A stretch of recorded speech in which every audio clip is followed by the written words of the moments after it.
Thank you very much. Madam Speaker, Mr. Vice President, members of Congress, the First Lady of the United States.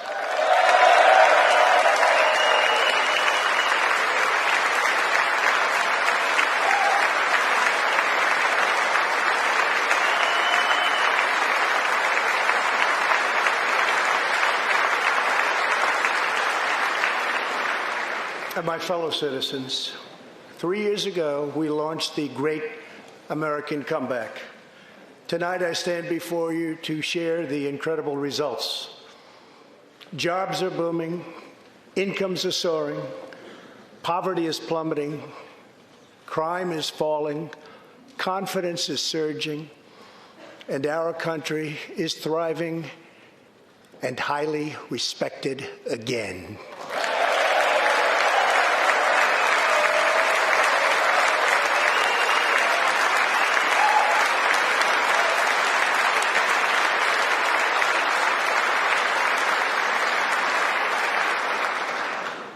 America's enemies are on the run, America's fortunes are on the rise, and America's future is blazing bright. The years of economic decay are over.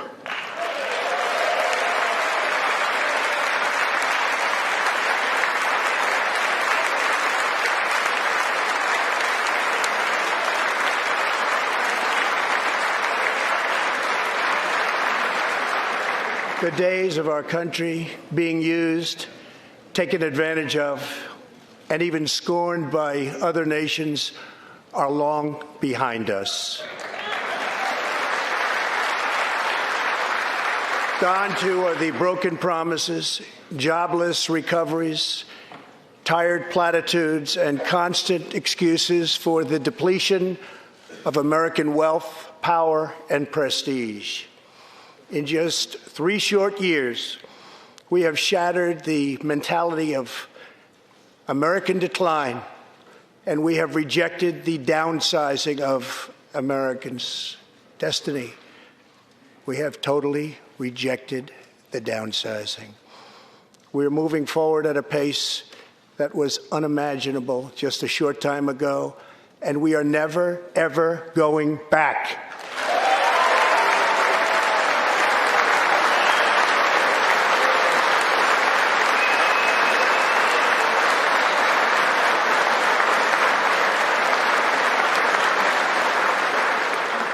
I am thrilled to report to you tonight that our economy is the best it has ever been.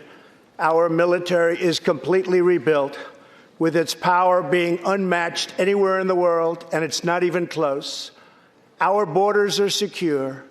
Our families are flourishing. Our values are renewed.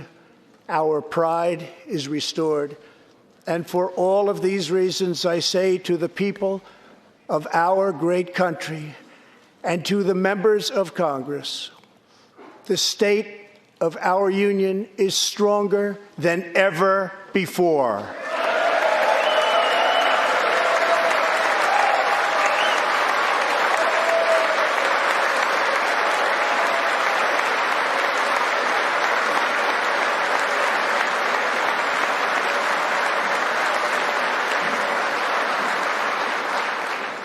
The vision I will lay out this evening demonstrates how we are building the world's most prosperous and inclusive society, one where every citizen can join in America's unparalleled success, and where every community can take part in America's extraordinary rise. From the instant I took office, I moved rapidly to revive the U.S. economy, slashing a record number of job-killing regulations, enacting historic and record-setting tax cuts, and fighting for fair and reciprocal trade agreements.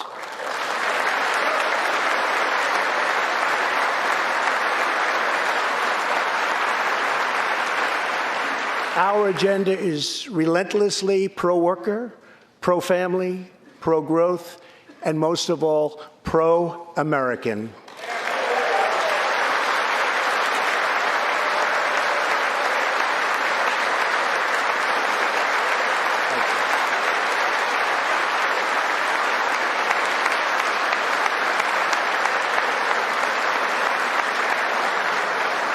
Thank you.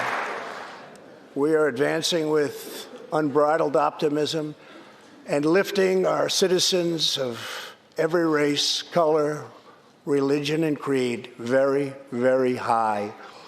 Since my election, we have created 7 million new jobs, 5 million more than government experts projected during the previous administration.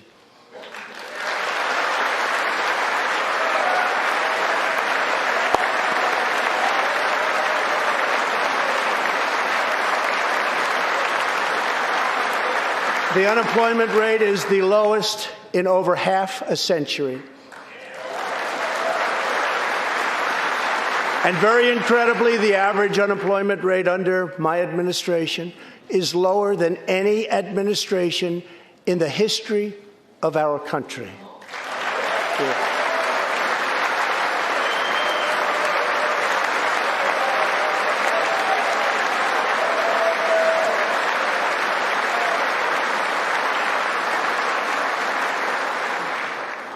If we hadn't reversed the failed economic policies of the previous administration, the world would not now be witnessing this great economic success.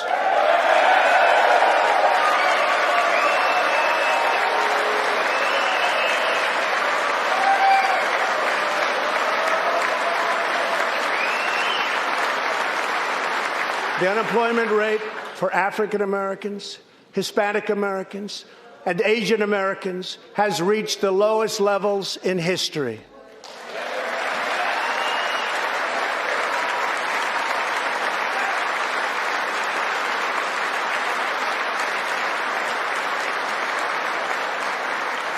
African American youth unemployment has reached an all-time low.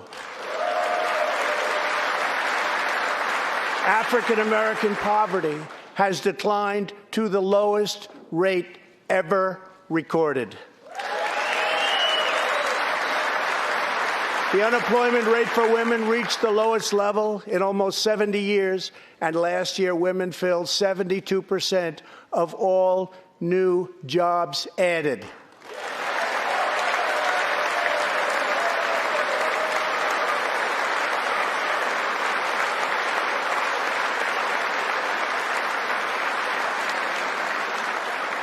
The veterans' unemployment rate dropped to a record low.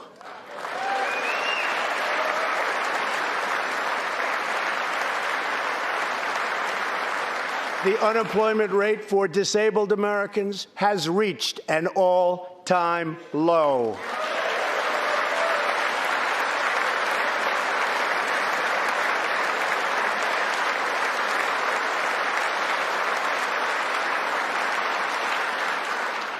Workers without a high school diploma have achieved the lowest unemployment rate recorded in U.S. history.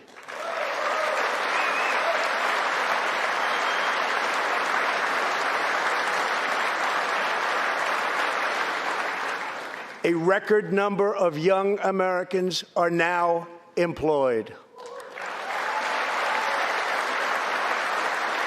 Under the last administration, more than 10 million people were added to the food stamp rolls.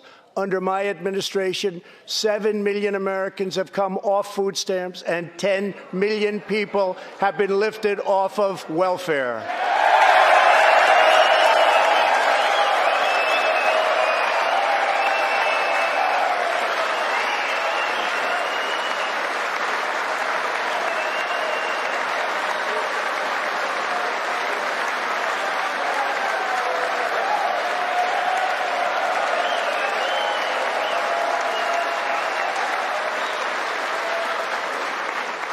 In 8 years under the last administration, over 300,000 working-age people dropped out of the workforce. In just 3 years of my administration, 3.5 million people, working-age people, have joined the workforce.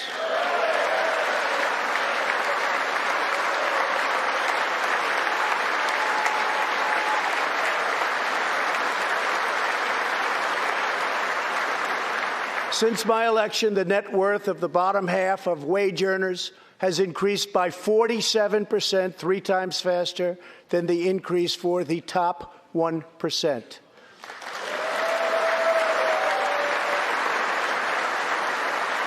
After decades of flat and falling incomes, wages are rising fast, and wonderfully, they are rising fastest for low-income workers who have seen a 16% pay increase since my election.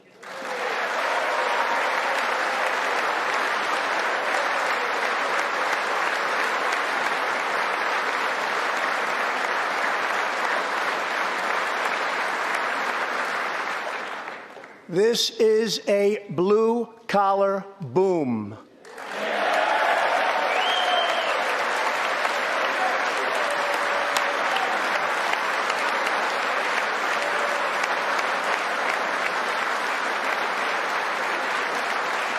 Real median household income is now at the highest level ever recorded. Since my election, U.S. stock markets have soared 70%, adding more than $12 trillion to our nation's wealth, transcending anything anyone believed was possible. This is a record. It is something that every country in the world is looking up to. They admire.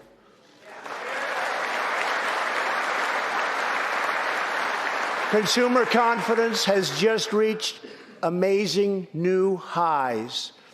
All of those millions of people with 401ks and pensions are doing far better than they have ever done before, with increases of 60, 70, 80, 90, and 100% and even more.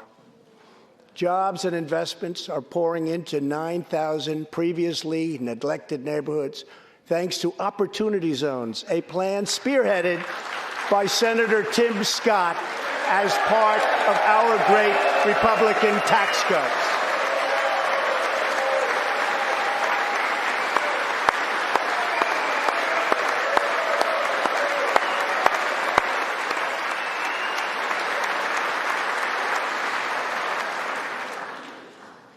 In other words, wealthy people and companies are pouring money into poor neighborhoods or areas that haven't seen investment in many decades, creating jobs, energy, and excitement.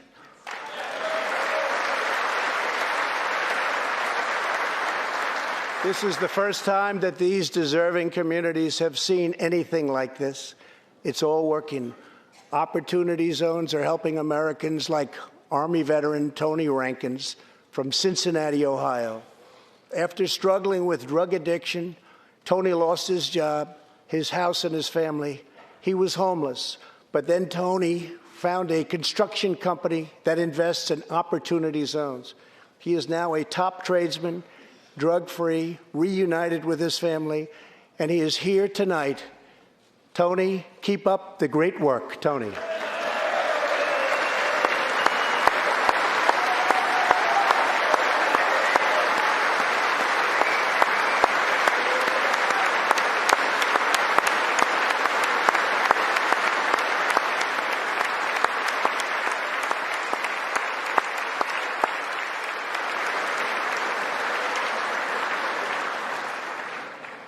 Thank you, Tony. Our roaring economy has, for the first time ever, given many former prisoners the ability to get a great job and a fresh start. This second chance at life is made possible because we passed landmark criminal justice reform into law. Everybody said that criminal justice reform couldn't be done, but I got it done, and the people in this room got it done.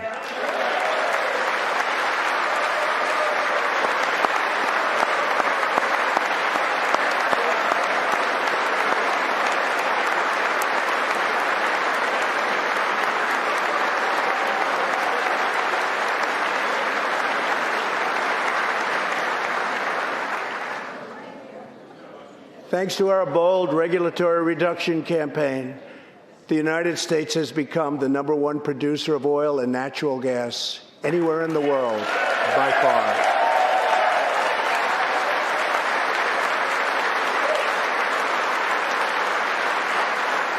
With the tremendous progress we have made over the past 3 years, America is now energy independent, and energy jobs, like so many other elements of our country, are at a record high.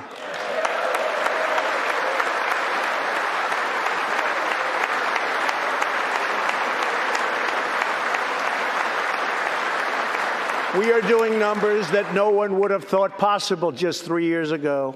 Likewise, we are restoring our nation's manufacturing might, even though predictions were, as you all know, that this could never, ever be done. After losing 60,000 factories under the previous two administrations, America has now gained 12,000 new factories under my administration, with thousands upon thousands of plants and factories being planned or being built.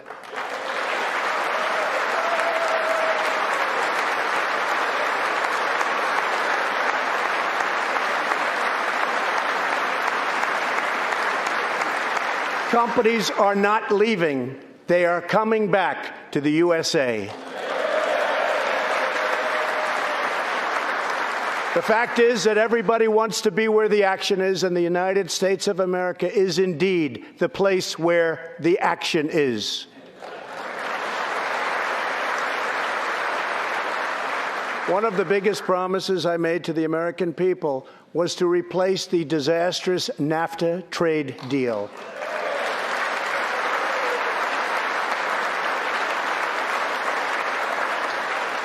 In fact, unfair trade is perhaps the single biggest reason that I decided to run for president. Following NAFTA's adoption, our nation lost 1 in 4 manufacturing jobs. Many politicians came and went, pledging to change or replace NAFTA, only to do so, and then absolutely nothing happened. But unlike so many who came before me, I keep my promises. We did our job.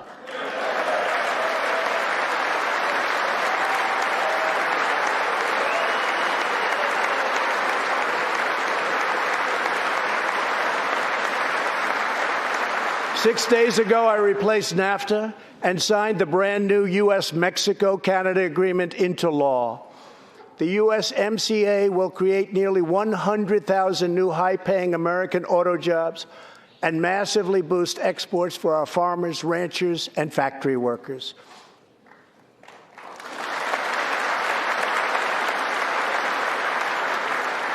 It will also bring trade with Mexico and Canada to a much higher level, but also to be a much greater degree of fairness and reciprocity. We will have that fairness and reciprocity, and I say that finally because it's been many, many years that we were treated fairly on trade. This is the first major trade deal in many years to earn the strong backing of America's labor unions. I also promised our citizens that I would impose tariffs to confront China's massive theft of America's jobs. Our strategy has worked. Days ago, we signed the groundbreaking new agreement with China that will defend our workers, protect our intellectual property, bring billions and billions of dollars into our treasury, and open vast new markets for products made and grown right here in the USA.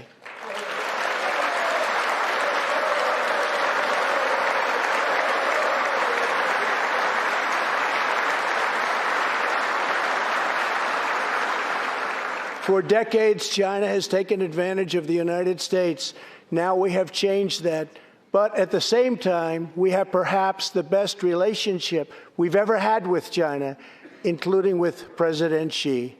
They respect what we've done because, quite frankly, they could never really believe that they were able to get away with what they were doing year after year, decade after decade, without someone in our country stepping up and saying, "That's enough."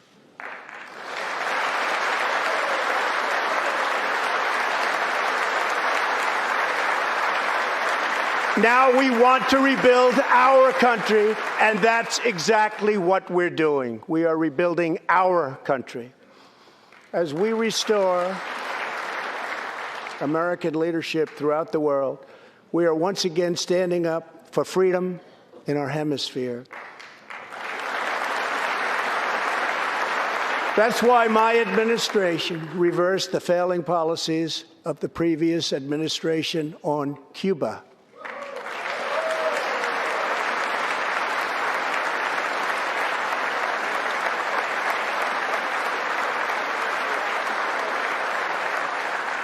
We are supporting the hopes of Cubans, Nicaraguans, and Venezuelans to restore democracy. The United States is leading a 59-nation diplomatic coalition against the socialist dictator of Venezuela, Nicolas Maduro.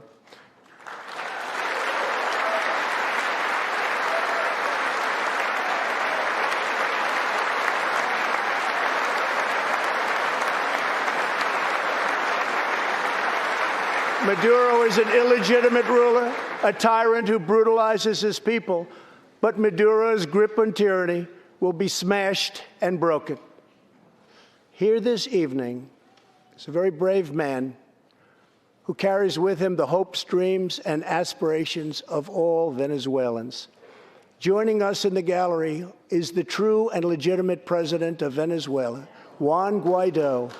Mr. President, please take this message back to your family.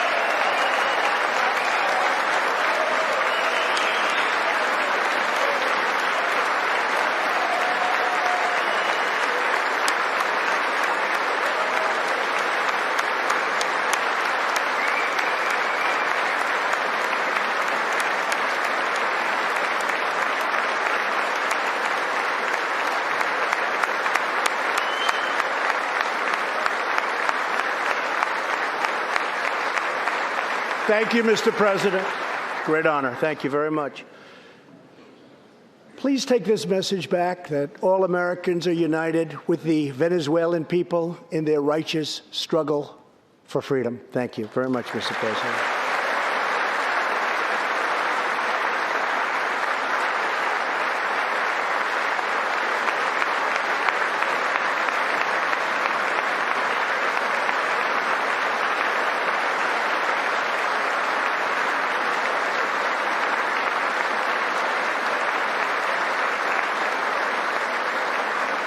Thank you very much. Socialism destroys nations, but always remember, freedom unifies the soul.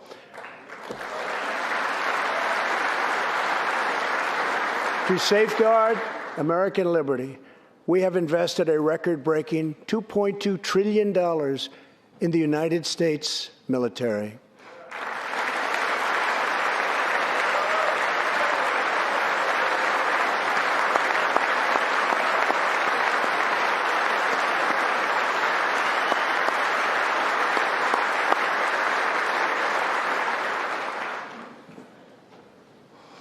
We have purchased the finest planes, missiles, rockets, ships, and every other form of military equipment, and it's all made right here in the USA.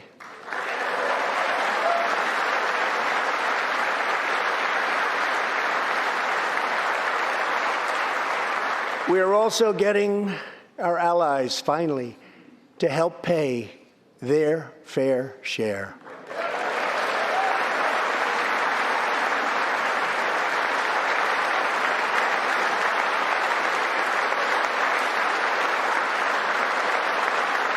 I have raised contributions from other NATO members by more than $400 billion, and the number of allies meeting their minimum obligations has more than doubled. And just weeks ago, for the first time since President Truman established the Air Force, more than 70 years earlier, we created a brand new branch of the United States Armed Forces. It's called the Space Force. Very important.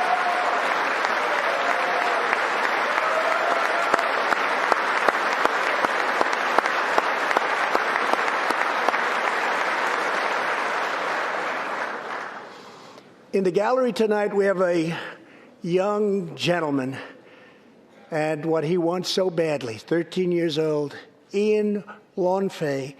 He's an 8th grader from Arizona. Ian, please stand up.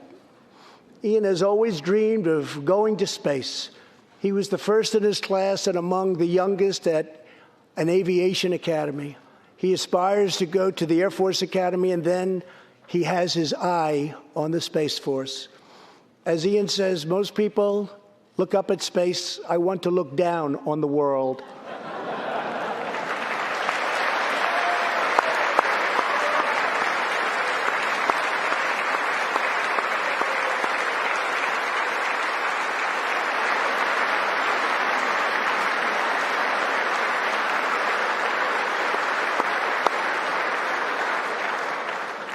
But sitting behind Ian tonight is his greatest hero of them all.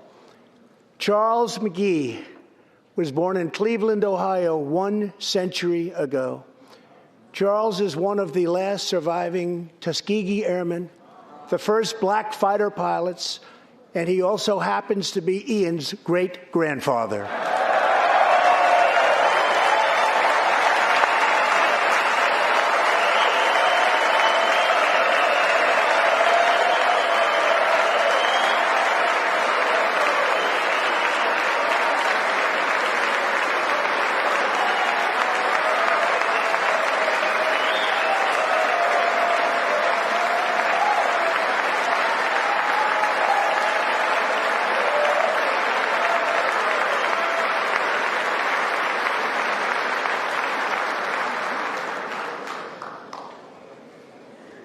Incredible story.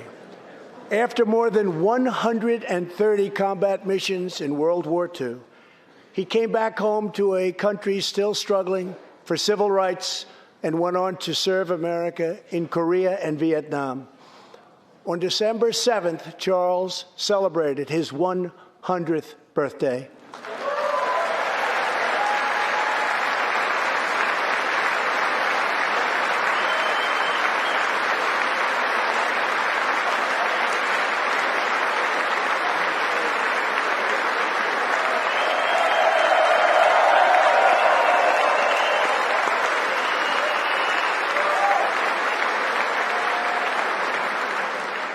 A few weeks ago, I signed a bill promoting Charles McGee to Brigadier General, and earlier today, I pinned the stars on his shoulders in the Oval Office. General McGee, our nation salutes you. Thank you, sir.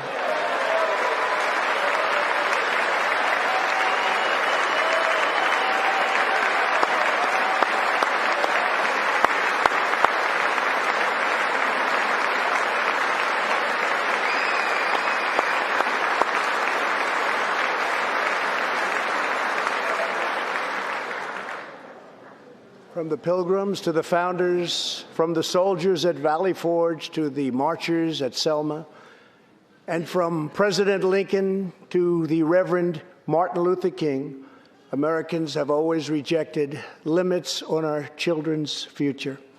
Members of Congress, we must never forget that the only victories that matter in Washington are victories that deliver for the American people.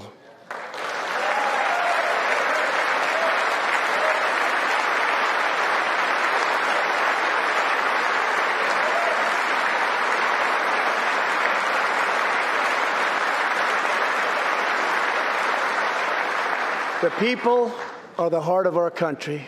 Their dreams are the soul of our country, and their love is what powers and sustains our country. We must always remember that our job is to put America first.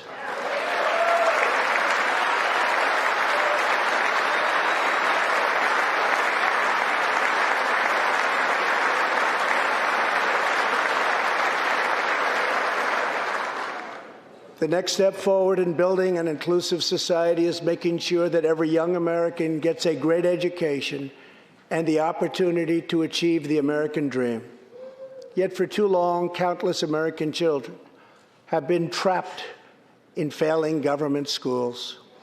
To rescue these students, 18 states have created school choice in the form of opportunity scholarships. The programs are so popular that tens of thousands of students remain on a waiting list. One of those students is Janiyah Davis, a fourth grader from Philadelphia. Janiyah.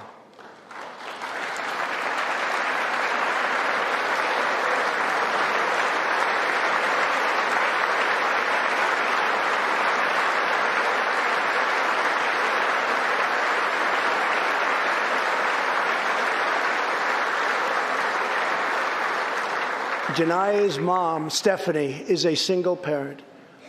She would do anything to give her daughter a better future. But last year, that future was put further out of reach when Pennsylvania's governor vetoed legislation to expand school choice to 50,000 children. Janaya and Stephanie are in the gallery. Stephanie, thank you so much for being here with your beautiful daughter. Thank you very much.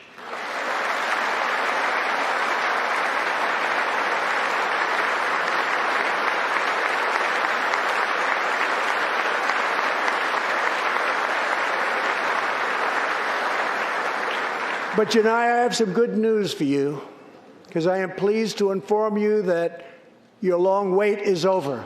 I can proudly announce tonight that an opportunity scholarship has become available. It's going to you, and you will soon be heading to the school of your choice.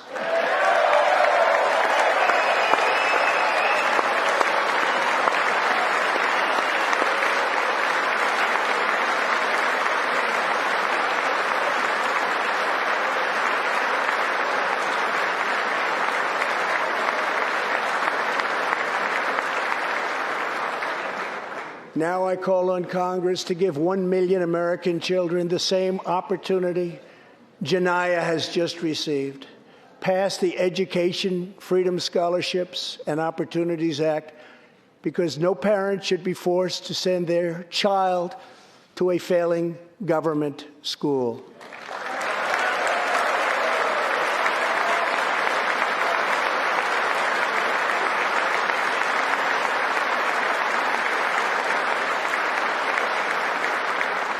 Every young person should have a safe and secure environment in which to learn and to grow.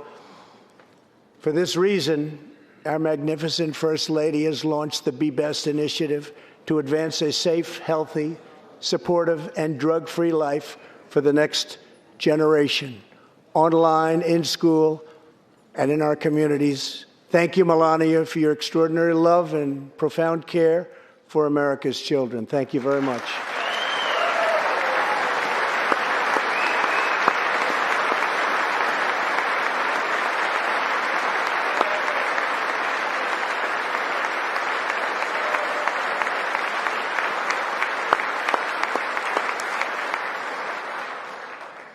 My administration is determined to give our citizens the opportunities they need, regardless of age or background. Through our pledge to American workers, over 400 companies will also provide new jobs and education opportunities to almost 15 million Americans. My budget also contains an exciting vision for our nation's high schools. Tonight, I ask Congress to support our students and back my plan to offer vocational and technical education in every single high school in America.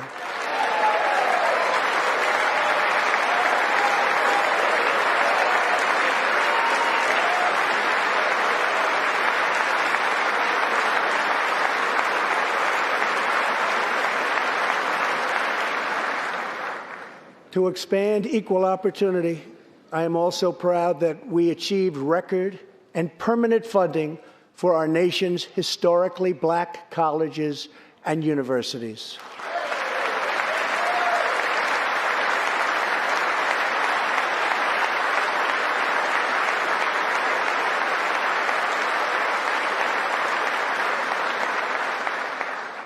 A good life for American families also requires the most affordable, innovative, and high-quality health care system on earth.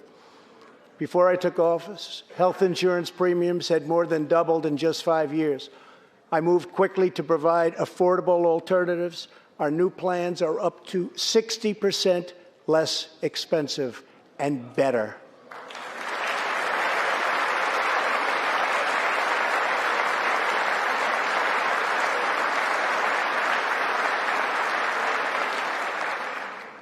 I've also made an ironclad pledge to American families. We will always protect patients with pre-existing conditions.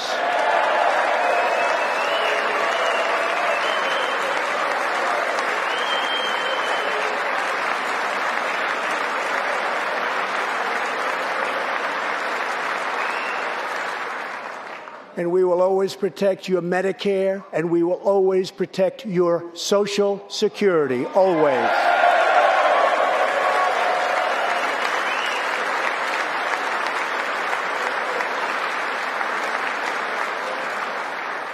The American patient should never be blindsided by medical bills. That is why I signed an executive order requiring price transparency.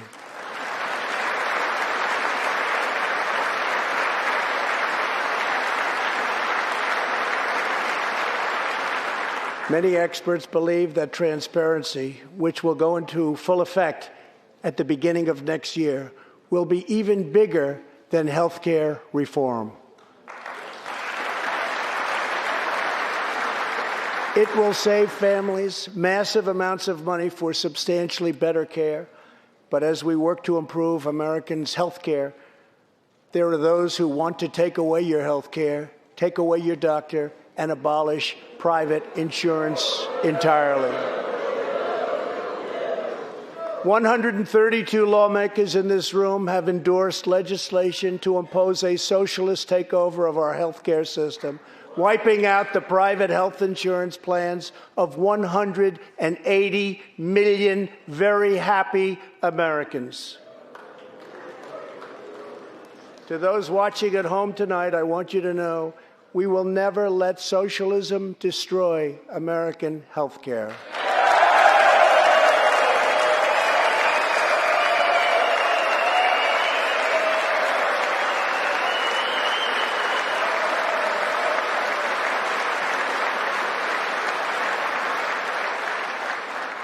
Over 130 legislators in this chamber have endorsed legislation that would bankrupt our nation by providing free taxpayer-funded health care to millions of illegal aliens, forcing taxpayers to subsidize free care for anyone in the world who unlawfully crosses our borders.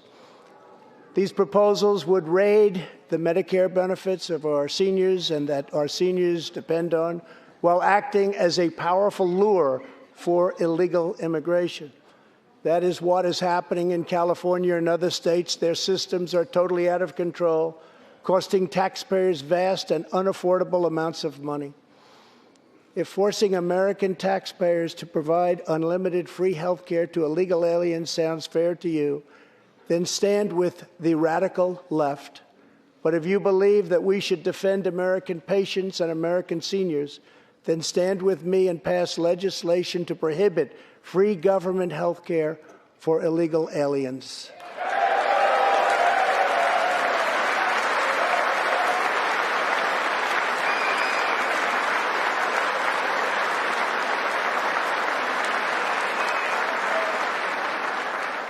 This will be a tremendous boon to our already very strongly guarded southern border, where, as we speak, a long, tall, and very powerful wall is being built.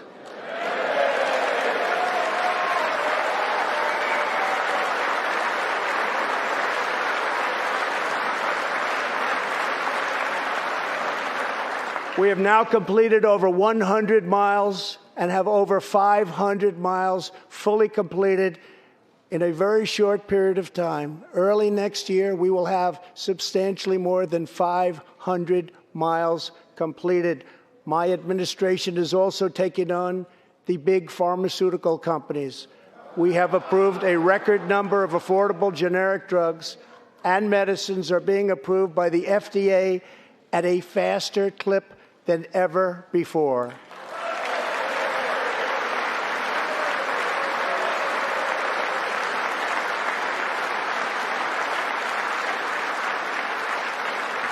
And I was pleased to announce last year that for the first time in 51 years, the cost of prescription drugs actually went down.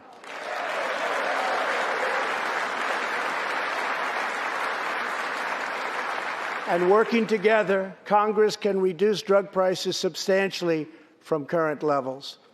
I've been speaking to Senator Chuck Grassley of Iowa and others in Congress in order to get something on drug pricing done, and done quickly and properly. I'm calling for bipartisan legislation that achieves the goal of dramatically lowering prescription drug prices. get a bill on my desk, and I will sign it into law immediately.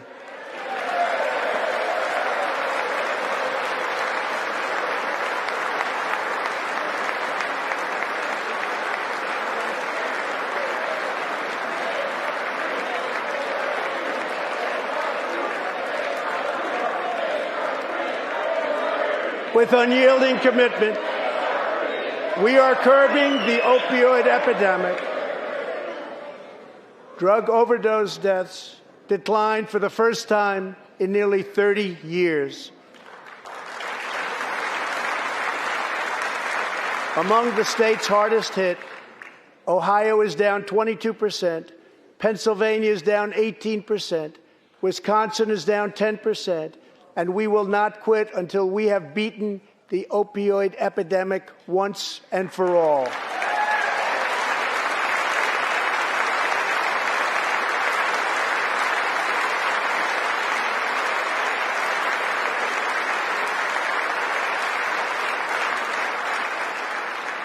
Protecting Americans' health also means fighting infectious diseases.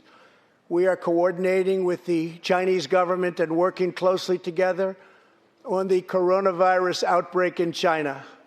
My administration will take all necessary steps to safeguard our citizens from this threat. We have launched ambitious new initiatives to substantially improve care for Americans with kidney disease, Alzheimer's, and those struggling with mental health. And because Congress was so good as to fund my request, new cures for childhood cancer, and we will eradicate the AIDS epidemic in America by the end of this decade.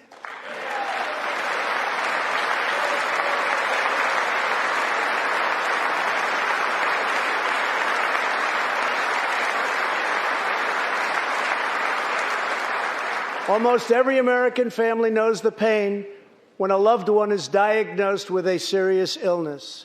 Here tonight is a special man, beloved by millions of Americans, who just received a stage 4 advanced cancer diagnosis.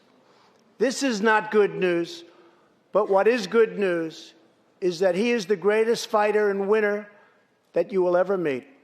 Rush Limbaugh, thank you for your decades of tireless devotion to our country.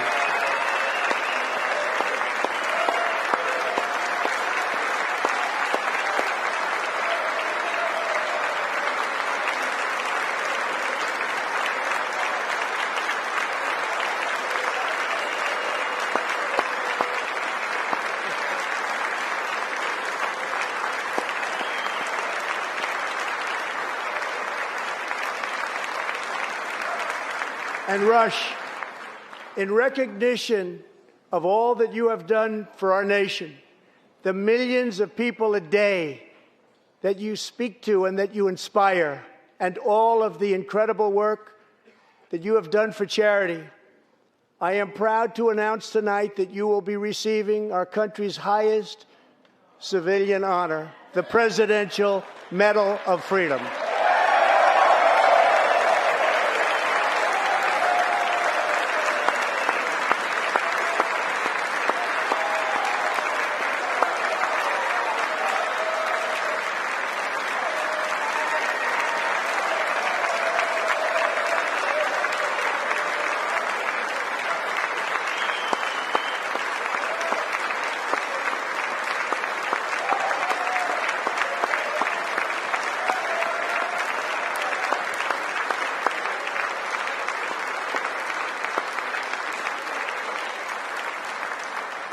I will now ask the First Lady of the United States to present you with the honor, please.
Rush and Catherine, congratulations.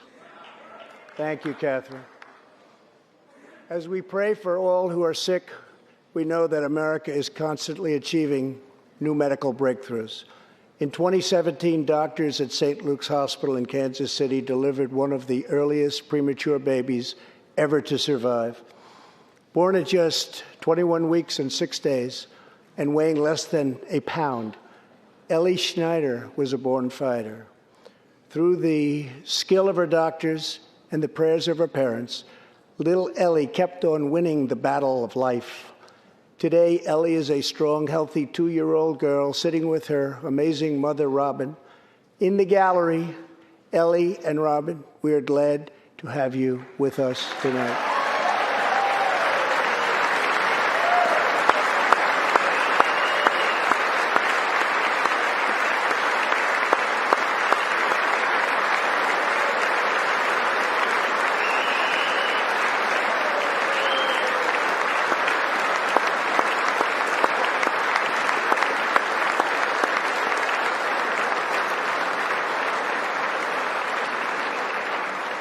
Ellie reminds us that every child is a miracle of life. And thanks to modern medical wonders, 50% of very premature babies delivered at the hospital where Ellie was born now survive. It's an incredible thing. Thank you very much. Our goal should be to ensure that every baby has the best chance to thrive and grow just like Ellie. That is why I'm asking Congress to provide an additional $50 million to fund neonatal research for America's youngest patients.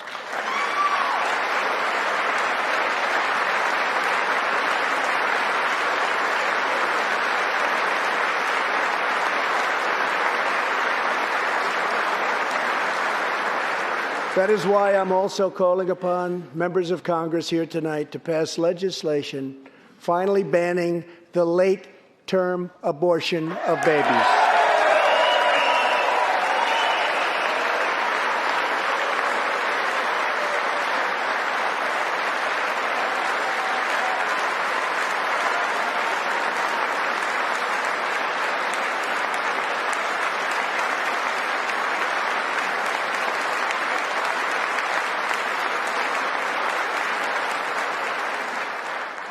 Whether we are Republican, Democrat, or Independent, surely we must all agree that every human life is a sacred gift from God.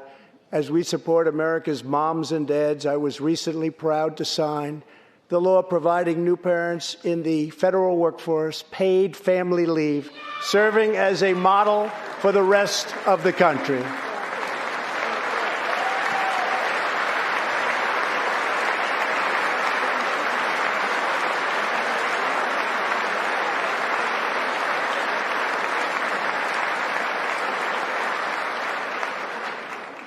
Now I call on Congress to pass the bipartisan Advancing Support for Working Families Act, extending family leave to mothers and fathers all across our nation.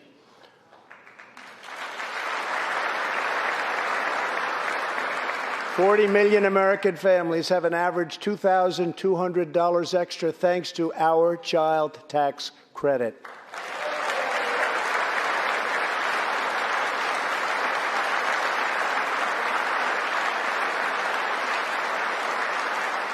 I've also overseen historic funding increases for high-quality child care, enabling 17 states to help more children, many of which have reduced or eliminated their wait lists altogether.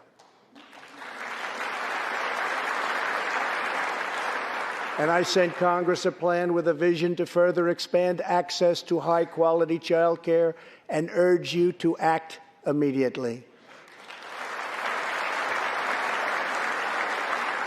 To protect the environment, days ago I announced that the United States will join the 1 Trillion Trees Initiative, an ambitious effort to bring together government and private sector to plant new trees in America and all around the world.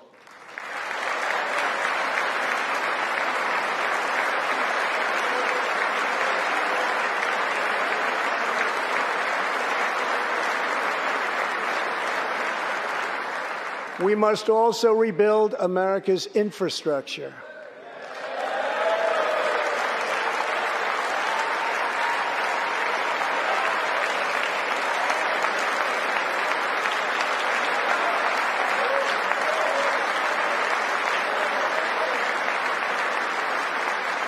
I ask you to pass Senator John Barrasso's highway bill to invest in new roads, bridges, and tunnels all across our land. I'm also committed to ensuring that every citizen can have access to high-speed internet, including and especially in rural America.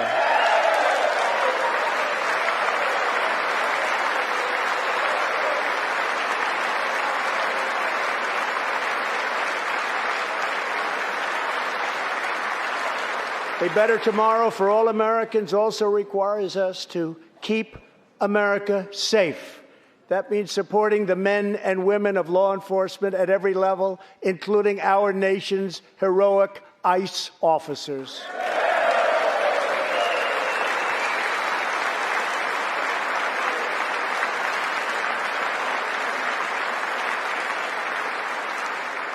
Last year, our brave ICE officers arrested more than 120,000 criminal aliens charged with nearly 10,000 burglaries, 5,000 sexual assaults, 45,000 violent assaults, and 2,000 murders. Tragically, there are many cities in America where radical politicians have chosen to provide sanctuary for these criminal illegal aliens. In sanctuary cities, local officials order police to release dangerous criminal aliens to prey upon the public instead of handing them over to ICE to be safely removed.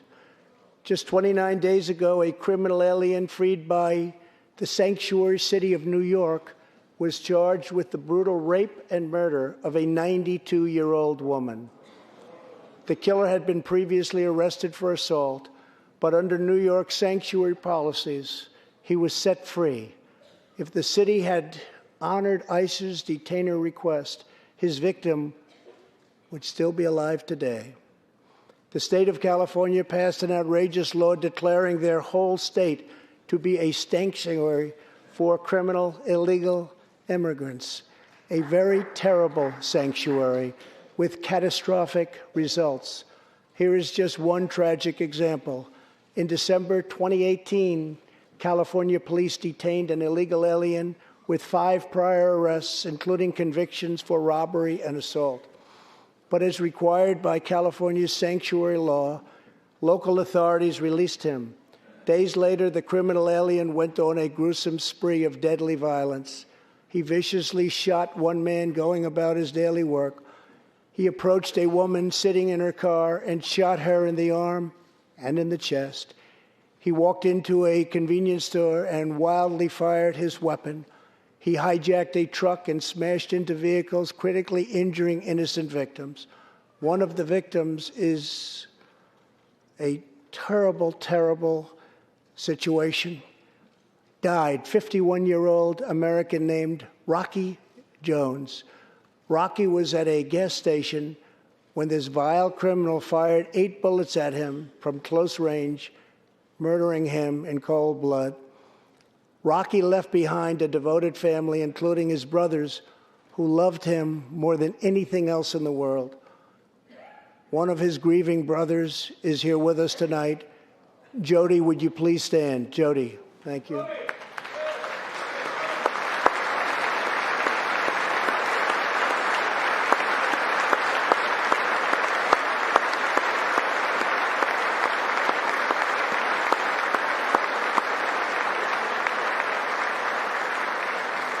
Jody, our hearts weep for your loss, and we will not rest until you have justice. Senator Tom Tillis has introduced legislation to allow Americans like Jody to sue sanctuary cities and states when a loved one is hurt or killed as a result of these deadly practices.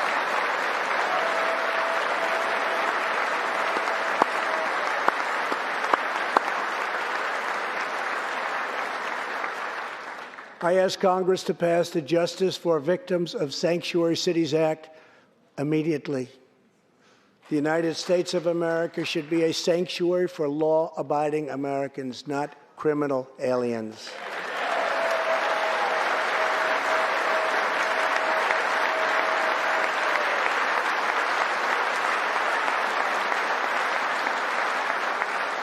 In the last 3 years, ICE has arrested over 5,000 wicked human traffickers, and I have signed 9 pieces of legislation to stamp out the menace of human trafficking domestically and all around the globe. My administration has undertaken an unprecedented effort to secure the southern border of the United States.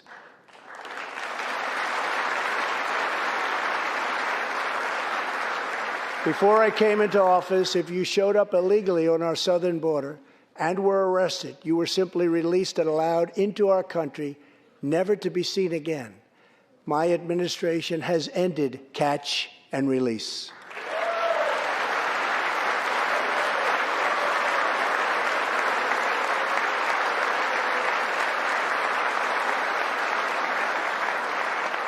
If you come illegally, you will now be promptly removed from our country.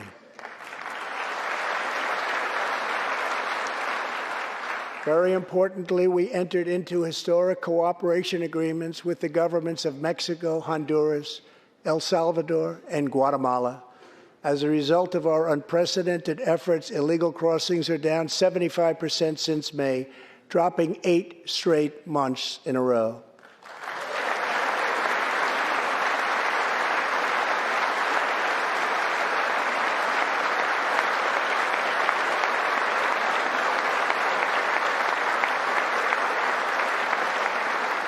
And as the wall rapidly goes up, drug seizures rise, and the border crossings are going down and going down very rapidly. Last year, I traveled to the border in Texas and met Chief Patrol Agent Raul Ortiz. Over the last 24 months, Agent Ortiz and his team have seized more than 200,000 pounds of poisonous narcotics, arrested more than 3,000 human smugglers, and rescued more than 2,000 migrants. Days ago, Agent Ortiz was promoted to Deputy Chief of Border Patrol, and he joins us tonight. Chief Ortiz, please stand.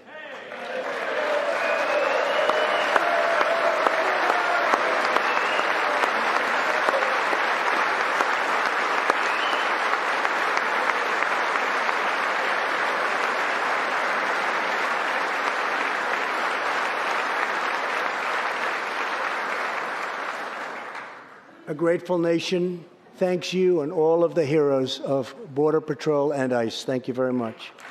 Thank you. To build on these historic gains, we are working on legislation to replace our outdated and randomized immigration system with one based on merit, welcoming those who follow the rules, contribute to our economy, support themselves financially, and uphold our values.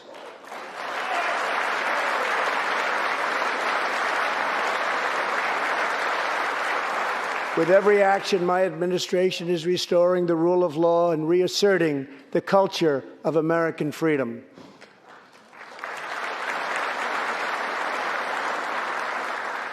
Working with Senate Majority Leader Mitch McConnell, thank you, Mitch,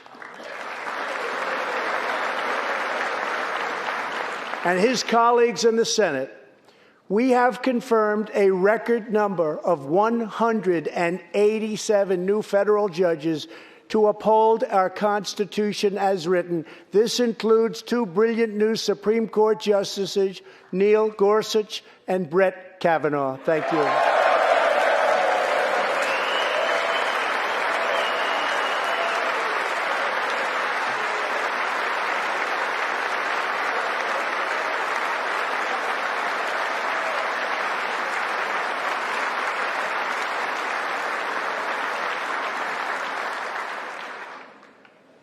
And we have many in the pipeline.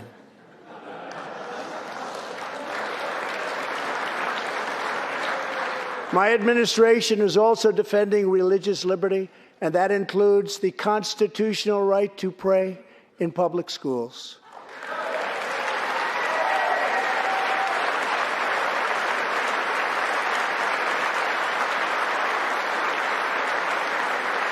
In America, we don't punish prayer. We don't tear down crosses. We don't ban symbols of faith. We don't muzzle preachers and pastors. In America, we celebrate faith. We cherish religion. We lift our voices in prayer, and we raise our sights to the glory of God. Just as we believe in the First Amendment, we also believe in another constitutional right that is under siege all across our country. So long as I am president, I will always protect your Second Amendment right to keep and bear arms.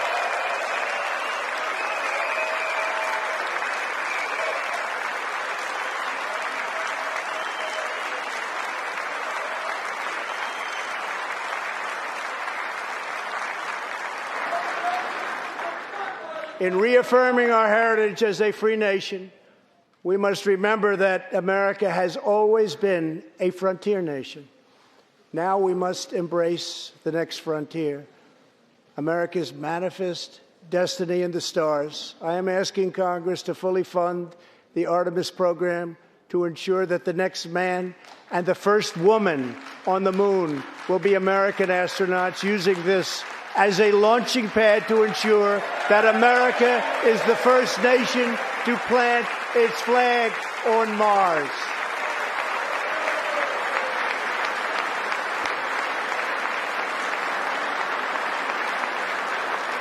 My administration is also strongly defending our national security and combating radical Islamic terrorism.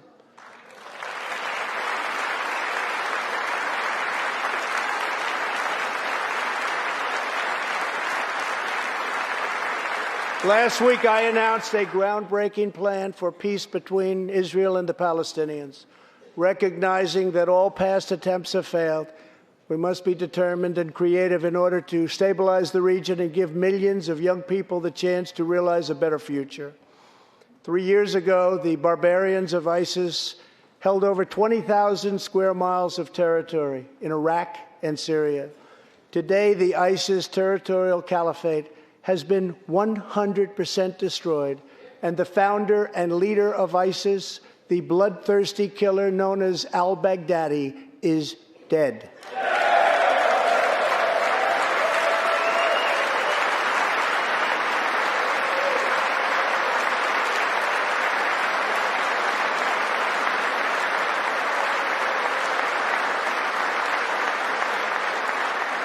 We are joined this evening by Carl and Marcia Mueller.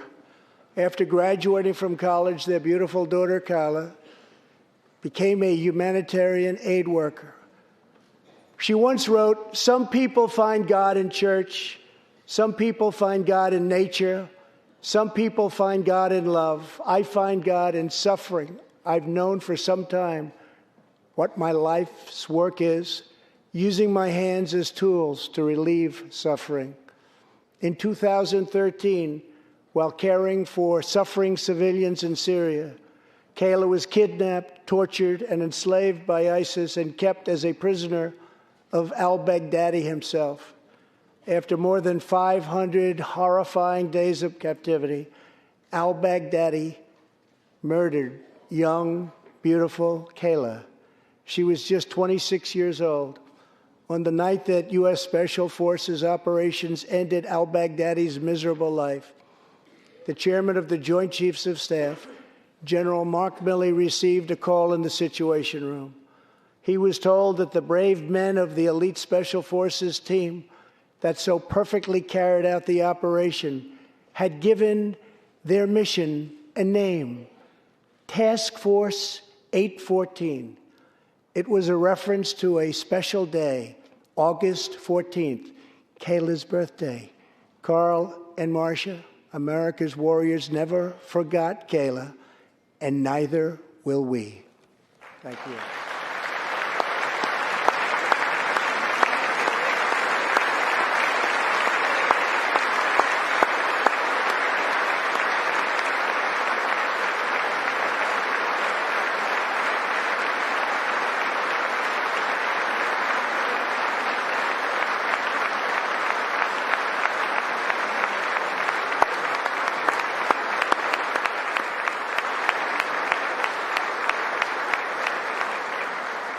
Every day, America's men and women in uniform demonstrate the infinite depth of love that dwells in the human heart. One of these American heroes was Army Staff Sergeant Christopher Hake. On his second deployment to Iraq in 2008, Sergeant Hake wrote a letter to his one-year-old son, Gage. "I will be with you again," he wrote to Gage. "I will teach you to ride your first bike, build your first sandbox, watch you play sports, and see you have kids also. I love you, son. Take care of your mother. I am always with you, Daddy." On Easter Sunday of 2008, Chris was out on patrol in Baghdad when his Bradley fighting vehicle was hit by a roadside bomb. That night, he made the ultimate sacrifice for our country. Sergeant Hake now rests in eternal glory in Arlington, and his wife, Kelly, is in the gallery tonight, joined by their son, who is now a 13-year-old and doing very, very well. To Kelly and Gage, Chris will live in our hearts forever. He is looking down on you now. Thank you.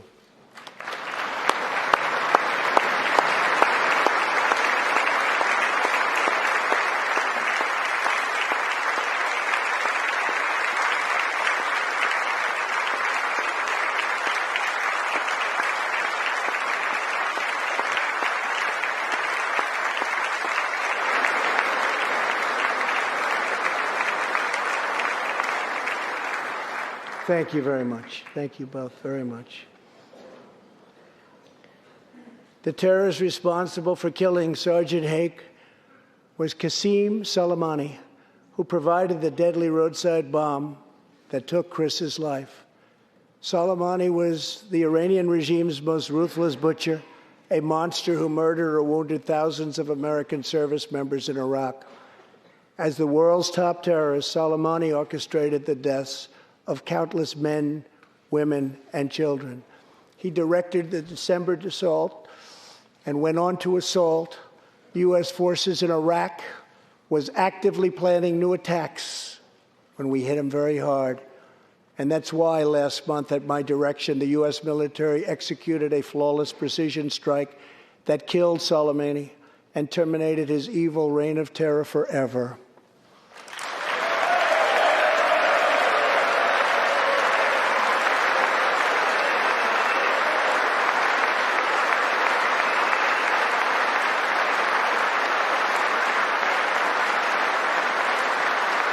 Our message to the terrorists is clear.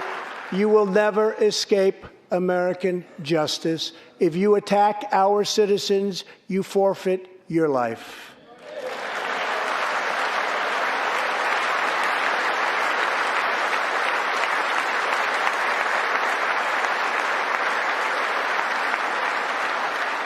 In recent months, we have seen proud Iranians raise their voices against their oppressive rulers.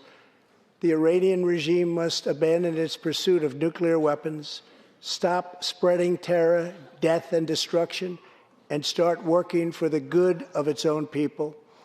Because of our powerful sanctions, the Iranian economy is doing very, very poorly. We can help them make a very good and short-time recovery. It can all go very quickly, but perhaps they are too proud or too foolish to ask for that help. We are here. Let's see which road they choose. It is totally up to them.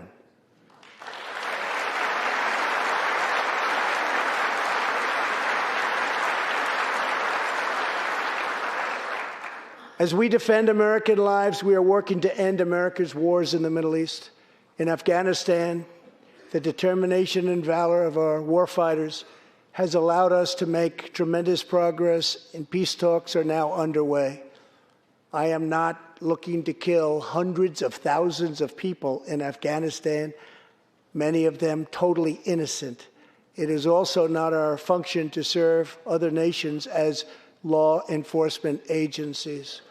These are warfighters that we have, the best in the world, and they either want to fight to win or not fight at all. We are working to finally end America's longest war and bring our troops back home.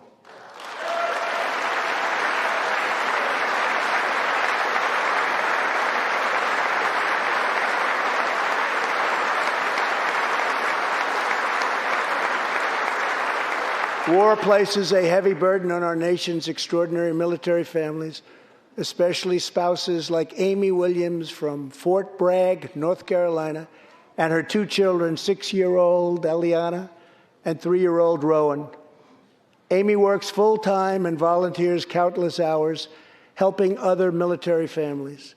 For the past 7 months, she has done it all while her husband, Sergeant First Class Townsend Williams, is in Afghanistan on his 4th deployment in the Middle East. Amy's kids haven't seen their father's face in many months. Amy, your family's sacrifice makes it possible for all of our families to live in safety and in peace, and we want to thank you. Thank you, Amy.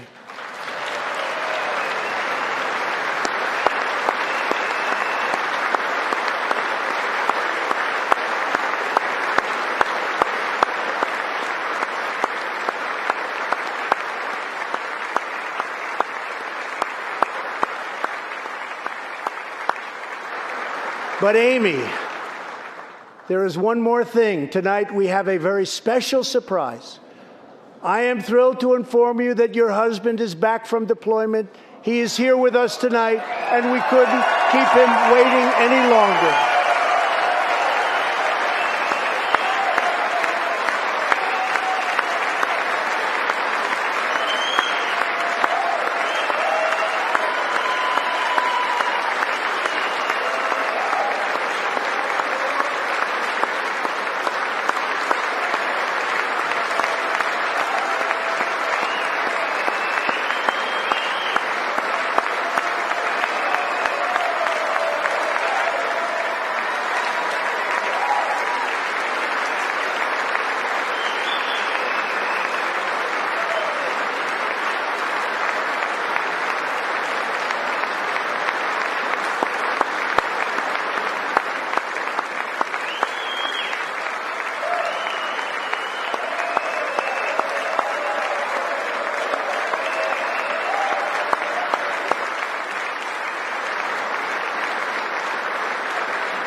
Welcome home, Sergeant Williams. Thank you very much.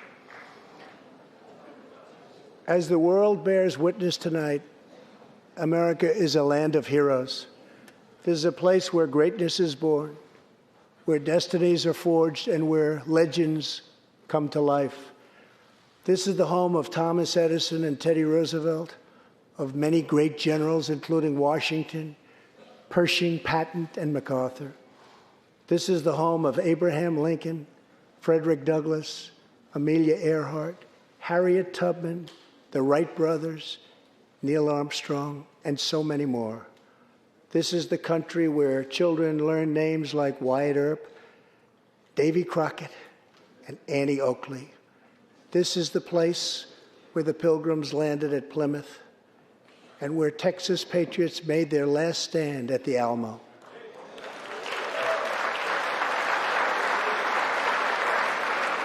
The beautiful, beautiful Alamo. The American nation was carved out of the vast frontier by the toughest, strongest, fiercest, and most determined men and women ever to walk on the face of the earth. Our ancestors braved the unknown, tamed the wilderness, settled the Wild West, lifted millions from poverty, disease, and hunger, vanquished tyranny and fascism, ushered the world to new heights of science and medicine, laid down the railroads, dug out the canals, raised up the skyscrapers, and ladies and gentlemen, our ancestors built the most exceptional republic ever to exist in all of human history, and we are making it greater than ever before.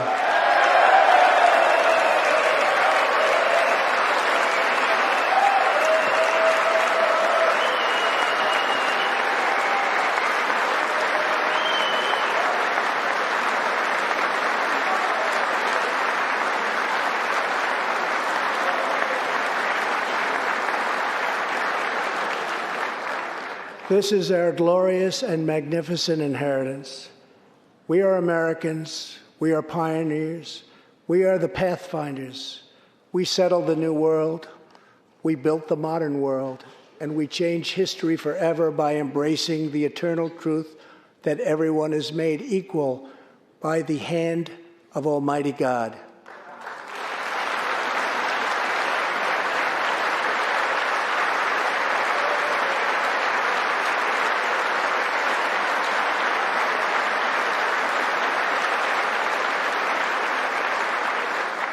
America is the place where anything can happen. America is the place where anyone can rise. And here, on this land, on this soil, on this continent, the most incredible dreams come true.